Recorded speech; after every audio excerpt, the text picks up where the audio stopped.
తిరుమల తిరుపతి దేవస్థానంలో దొంగతనం జరిగితే జగన్మోహన్ రెడ్డి చిన్న దొంగతనం అని మాట్లాడుతున్నారు. దాని మీద మీరేమంటారు? మాజీ ముఖ్యమంత్రి గారు ఆయన కొన్ని లక్షలు కొన్ని కోట్ల రూపాయలు చీటింగ్ చేసినోడు. ఇంక ఇది ఆయనకి ఆయన దృష్టిలో చిన్న దొంగతనం లాగే కనిపిస్తుంది. కానీ ప్రజలు ఎంతో మంది భక్తితో హుండీలో వేస్తున్నారు. అవి దొంగతనం చేయటం ఏంటండి? అసలు 4 కోట్లు రికవరీ చేశారంట. అసలు న్యూస్ లో చూస్తుంటే వాడిని ఏం చేయాలండి? అసలు అంటే జగన్మోహన్ రెడ్డి 14 కోట్లు ఆల్రెడీ మేము ఉన్నప్పుడే రికవర్ చేసాం, ఎందుకని ఇంత రాద్ధాంతం చేస్తున్నారు అది ఇదని మాట్లాడుతున్నారు. ఆయనకి ఇది చిన్నది కదా ఆయనకి. ఎందుకంటే ప్రజల సొమ్ము ఎంతో దోచుకున్నాడు ఆయన. మరి ప్రజల సొమ్ముతో దోచుకున్నాడికి ఆయనకి ఇది చిన్న దొంగతనమేగా. అంటే ఇప్పుడు $9 72,000 అది ఇదని మాట్లాడుతున్నారు. దాని మీద మీరేమంటారు? జగన్మోహన్ రెడ్డి డాలర్లు అంటే ఆయనకి ఇవన్నీ చిన్న చిన్న విషయాలే కదండి. అందరిని ఎవరినైనా సరే వాళ్ళంతా జగన్మోహన్ రెడ్డి అంటేనే స్కామ్. అసలు ఆయన చీటింగ్ చేసే అన్ని ఆయనకి ఇది లెక్క అండి. ప్రజల సొమ్ము ఎంతో దోచుకున్నాడు. ఇప్పుడిప్పుడు ఒక్కోటి బయటకు వస్తాయి, ఇంకా వస్తాయి బయటికి. ఈయనేదో కవర్ చేసి చిన్న దొంగతనం అంటాం తప్పది. ఈ ప్రజలు ఎంతో నమ్మకంతో భక్తులు వచ్చి హుండీలో కానుకలు వేస్తుంటే వీళ్ళు ఈ దొంగతనం చేసి ఇళ్లలో ఇచ్చేసుకోవటం ఏంటండి? అది ఎంతవరకు లోకదళితులు రాజీ చేసుకునే అసలు అంటే లోకదళితులు దేవుడి సొమ్ముని లోకదళితులు రాజీ చేయటం అసలు మీకు ఎలా అనిపిస్తుంది? అసలు లోకదళిత ఏంటండి? అసలు కేసులు పెట్టి ఇలాంటి లోన్ వేస్తే ఇంకోసారి చేయకుండా ఉంటారు. లోకదళితులు రాజీ చేయటం ఏంటండి? అసలు అది ఎలా ఒప్పుకుంటున్నారు? అసలు అది చేసేది కరెక్ట్? అసలు ఇప్పుడు కొన్ని media channels TV9, NTV Tirumala సంబంధించిన దొంగతనాన్ని చూపించకపోవడంపై భక్తురాలుగా మీ అభిప్రాయం ఏంటి? కానీ నేను భక్తురాలుగా చెప్తున్నాను. TV9 అతను తిరుమల తిరుపతి దేవస్థానంలో డైరెక్టర్ గా చేశాడు. తర్వాత NTV అతను మన గెస్ట్ హౌస్ కట్టించుకున్నారు. వీళ్ళు బయటికి వస్తాయేమోనని భయంతో వీళ్ళు 2 ఛానల్స్ వాళ్ళు మొత్తం దాచేస్తున్నారు. ప్రజలకు ఏంటండి మొత్తం ఏం జరుగుతున్నాయి ఏంటండి న్యూస్ ఎనీ టైం ఇస్తా ఉండాలి. అలాంటిది వాళ్ళు ఇద్దరు ఎందుకని ఛానల్స్ లో రావట్లేదు? ఏదైనా చిన్న జరిగితే సినిమా వాళ్ళు డాన్స్లు వేశారు, ఏదో షూటింగ్, ఏదో వాళ్ళ ఫ్యామిలీ విషయాలు అన్ని బయటకు లాగుతున్నారు కదా. మరి దీని గురించి ఎందుకు లాగట్లేదు? ఓ భక్తురాలుగా అడుగుతున్నాను, చెప్పమానండి. వాళ్ళు ఏమైనా బయటకు వస్తాయన్నా? వాళ్ళు ఏమైనా నేరాలు చేశారనా? మరి ఎందుకు ఈ 2 ఛానల్స్ బయటికి రావట్లేదు? అంటే ఇప్పుడు స్వామివారిది అంటే ఇప్పుడు చాలా సమస్యలు ఉంటాయి. అలాంటి దాంట్లో తిరుమల అనేది తెలుగు వారిది ఆత్మగౌరవం సంబంధించి. అలాంటిది కొన్ని ఈ ఛానల్స్ ఇలా చేయటం భక్తురాలుగా మీకు ఎలా అనిపించింది? అసలు అనుకుంటున్నారు మీరు? వీళ్ళు ఏమైనా బయటకు వస్తాయని భయంతో వీళ్ళు ప్రచారం చేయట్లేదు సార్. లేకపోతే ఇది ఎంత నేరం అసలు? 1400 కోట్లు చీటింగ్ జరిగిందంటే మరి అది సామాన్యమైన విషయం కాదు కదా. తిరుమల దేవస్థానం వల్ల అసలు చాలా పవిత్రమైన గుడి. అలాంటిది వాటిలో అతను చీటింగ్ చేస్తే ఆయన్ని దీంట్లో పెట్టడం ఏంటండి? లోకదళితుల బిడ్డ కేసు కొట్టించడం ఏంటండి? ప్రజలకు తెలియపరచాలిగా అసలు ప్రజలు ఎంత వేస్తున్నారు ఏంటనేది లెక్కలు కూడా సరిగ్గా బయటికి రానివ్వట్లా. తిరుమల తిరుపతి దేవస్థానంలో పరకామణిలో దొంగతనాన్ని జగన్మోహన్ రెడ్డి చిన్న దొంగతనం అని చెప్పడంపై మీ అభిప్రాయం? మనం చూసుకుంటే ఇప్పుడు ఈ జగన్మోహన్ రెడ్డి గారికి ఏదైతే ఉందో ఇది పరకామణి కేసు, ఆయనకి ఇది చిన్నగానే కనిపిస్తుంది. ఎందుకంటే ఆయన చేసిన లక్షల కోట్ల స్కాముల ముందు ఇది ఆయనకి చిన్నగానే కనిపిస్తుంది. ఏదైతే ఈ 9 నోట్లు 72,000 అని చెప్తున్నాడో లెక్కలు కూడా రాని వ్యక్తి ఆయనకి ఇది చిన్నగానే ఉంటుంది. ఇది చిన్న దొంగతనం కాదు, ఇది తెలుగు వారి ఆత్మానికి సంబంధించినది. ఇది అది ఇప్పుడు జగన్మోహన్ రెడ్డి అది వాషింగ్టన్ లాంటి దేశంలో అక్కడ దొంగతనం జరిగితే చిన్న దొంగతనం అని చెప్తాడా? చాలా చెప్తాడు. అవన్నీ ఊరుకోరు కదా వాళ్ళందరూ. మన తెలుగు వాళ్ళకి సంబంధించింది అయితే చెప్తాడు, ఖచ్చితంగా చిన్నదే అని చెప్తాడు. లోకావతిలో రాజీకి పెట్టుకుంటాడు. ఆయన దగ్గర రవి గారి దగ్గర 14 కోట్లు సెటిల్మెంట్కి పెట్టుకుంటారు. ఒక వ్యక్తి దగ్గర 14 కోట్లు తీసుకుంటా అంటే ఆయన దగ్గర ఇంకెంత ఉండొచ్చు?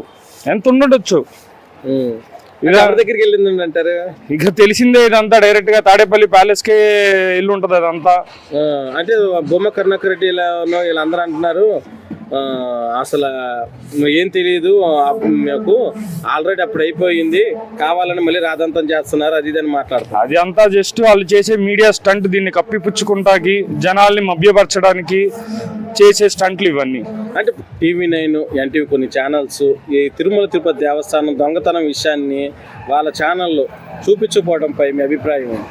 TV9, NTV ఈ 2 ఛానళ్ళు ఎందుకు చూపించట్లేదో మాకు కూడా అదే అర్థం కావట్లేదు. మనం ఏదైతే వాస్తవం ఉందో అది ప్రజలకు తెలియజేయడం మన బాధ్యత. అది TV9, NTV కూడా ఆ బాధ్యతను తీసుకుని ప్రజలందరికీ దయచేసి ఈ విషయం పరకామణి కేసు విషయంగా అందరికీ తెలియజేయవలసిందిగా కోరుకో. అంటే ఇప్పుడు ఎందుకని వీళ్ళు కొన్ని ఛానల్స్ వేయకపోవడానికి కారణం TV9, సాక్షి అలాంటివి?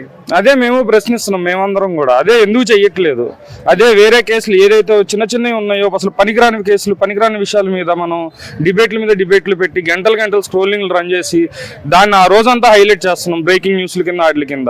ఇంత ఇంపార్టెంట్ అయిన విషయం, తెలుగువారి ఆత్మకు సంబంధించిన విషయం మనం ఎందుకు దీన్ని హైలైట్ చేయట్లేదు? మీరు దీన్ని ఎందుకు ప్రజల్లోకి తీసుకెళ్ళట్లేదు అన్నదే మాకు కూడా సందేహం, ఆలోచన. అంటే దీని వెనకాల ఛానల్స్ వెనకాల ఎవరైనా ఉండుంటారంట?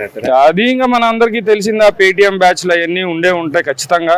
దయచేసి ఇవన్నీ పక్కన పెట్టి ఈ విషయాన్ని కొంచెం అందరూ శ్రద్ధగా ప్రజల్లోకి తీసుకెళ్లాల్సిందిగా మనం చేసుకుంటున్నాము. సార్, ఇప్పుడు పరకామణిలోని గతంలో చూసినట్లయితే కొన్ని వేల కోట్ల చోరీ అనేది జరిగింది. కానీ జగన్మోహన్ రెడ్డి అది చిన్న దొంగతనం అని చెప్పి లెక్కలు చూపిస్తున్నాడు. ఇది ఎంతవరకు అంటే దొంగతనం జరిగితే చిన్న దొంగతనం అని దాన్ని వత్తాసు పలుకుతున్నాడు. చిన్న దొంగతనం అయితే మాత్రం అది 12 కోట్లు ఎంతో 120 కోట్లు ఎంత రికవరీ పెట్టాడు కదా. ఇతను చెప్పింది 72,000 చెప్తున్నాడు. అది ఆ 72,000 దొంగతనం చేసినోడు 120 కోట్లు ఎలాగ రికవరీ చేస్తాడు వాళ్ళకి? అది నమ్మశక్యంగా లేదు కదా. ఇందులో గోల్మాల్ జరిగింది అనేది నమ్మకం, అందరూ నమ్మేది. ఎందుకంటారు సార్ ఈ హిందూ మతం మీద ఎందుకు అతనికి అంత చిన్న చూపు? వాళ్ళకి క్రిస్టియానిటీ కదా మరి వాళ్ళది. ఈ క్రిస్టియానిటీ అంటే మన అలా ఆయన ఎవరు రాధా మనోహర్ దాస్ గారు చెప్తున్నట్టుగా అసలు ఎక్కడి నుంచో వచ్చిన మతాన్ని తీసుకొచ్చి దేశం నుంచే మనల్ని నిలబడతాం అంటున్నారు. వాళ్ళు పరిస్థితి అలా ఉంది. వాళ్ళ మాటలు తీరు కదా, దీన్ని అది తప్పు కదా. వాళ్ళు ఎక్కడి నుంచో వచ్చిన మతం, అసలు యేసుక్రీస్తుకి మన ఇండియాకి సంబంధమే లేదు కదా. యేసుక్రీస్తు మతం ఎప్పుడు పుట్టింది? మనకి ఇప్పుడు రాముడు పుట్టింది ఇప్పుడు కొన్ని వేల సంవత్సరాల క్రితం. రాముడు ఉన్నాడని అనే దానికి సాక్ష్యాలు కూడా చూపిస్తున్నారు మన వాళ్ళు. గోల్కొండ సాక్ష్యం అంటున్నారు. దేవుడితోని ఈ పరస్కాలు ఆడితే ఏ విధమైన ఫలితాలు ఉంటాయంటారు? ఇది అదే ఏంటంటే భగవంతుడు కూడా తప్పు చేస్తే క్షమిస్తాడు, కానీ కర్మ అనేది వదలదు. అది ఎప్పటికైనా తిరిగి దెబ్బ కొడుతుంది. అదే జరుగుతుంది ఏది ఎవరికైనా సరే. అంతే, కర్మ నుంచి ఎవడ తప్పించుకోలేడు. భగవంతుడైనా ఏదైనా తప్పుడు పని చేసినా భగవంతుడిని మొక్కుకుంటే ఏదో పెద్ద శిక్ష పడకుండా చిన్న శిక్ష పడడానికైనా ఆయన భగవంతుడు క్షమిస్తాడేమో. కానీ ఈ కర్మ అనేది మాత్రం డెఫినెట్ గా ఫలితం కంపల్సరీ అనిపించాలి. కర్మ మాత్రం ఊరుకోదు. కర్మ మాత్రం చేసిన పనికి కర్మ మాత్రం అనిపించి తీరాల్సిందే. టోటల్ అయితే ఎలా అనిపిస్తుంది సార్ కూటమి ప్రభుత్వం వచ్చిన తర్వాత ఈ దేవాలయాలు ఒక అభివృద్ధి దిశగా ప్రయాణిస్తుంది అంటున్నారు? అంటే కూటమి వచ్చిన తర్వాతనే కాదు, ఇంతకుముందు నుంచి మన హిందూ మతం మీద దాడి జరుగుతూనే ఉంది. ఇప్పుడు ఏముంది, వాళ్ళే డబ్బులు ఇచ్చి పోషిస్తున్నారు ఈ మతాలని. దాని మీద ఏముందంటే మన వాళ్ళే అందులో జాయిన్ అవుతున్నారు కదా, దానికి మనం ఏం చేయలేము. టోటల్ గా అయితే కూటమి ప్రభుత్వం వచ్చిన తర్వాత అభివృద్ధి కార్యక్రమాలు అన్ని జరుగుతున్నాయంట. చంద్రబాబు నాయుడు గారు ఈ వయసులో కూడా అనేక రకాల దేశాలు తిరిగి కంపెనీలు కానీ పెట్టుబడిదారులు తెస్తున్నారు కదా, ఎలా అనిపిస్తుంది? అతను కరెక్ట్ గానే పనిచేస్తాడండి. ఆయన్ని తప్పు పట్టడానికి లేదు. ఆయన ముందు చూపు ఉన్న వ్యక్తి. ఏం చేద్దంటే హైటెక్ సిటీ 9 నెలల్లో కట్టగలిగాడు. కానీ మొన్న చేసిందే మన వాళ్ళు చాలా తప్పు. 2019లో అతనికి జగన్కి ఇవ్వకుండా పోనీ 24లో ఇచ్చుంటే రాష్ట్రం ఒక విధమైన అభివృద్ధి చెంది ఉండేది. ఇంకా మన దీన్ని ఎవడో ఏం చేయలేడు. ఎంచేదంటే అతన్ని కూడా అభిమానించి కూడా బోళ్ళంత మంది ఉన్నారు. ఏంటి అడ్డంగా వాదించేస్తున్నారు అంతే, దానికి మనం ఏం చేయగలం? సార్, ఇప్పుడు గతంలో చూసినట్లయితే పరకామణి విషయంలోనే చాలా పెద్ద మొత్తం దొంగతనం జరిగింది. 125 కోట్ల దొంగతనం జరిగితే ఎక్స్-సీఎం ఉన్న జగన్మోహన్ రెడ్డి చిన్న దొంగతనం అని దాన్ని వత్తాసు పలుకుతున్నారు. ఇది ఎంతవరకు కరెక్ట్ అంటారు? దేవుడు ఉండిలో కూడా ఇలాంటి రాజకీయాలు చేస్తున్నారు. అది మన సంస్కృతినే పాడు చేస్తున్నట్టు లెక్కండి. చిన్న దొంగతనాలు ఇలాగ అలా చిల్లరగా మాట్లాడడం చాలా తప్పు. ఇప్పుడు జరిగింది కూడా చాలా ఘోరమైన దొంగతనం.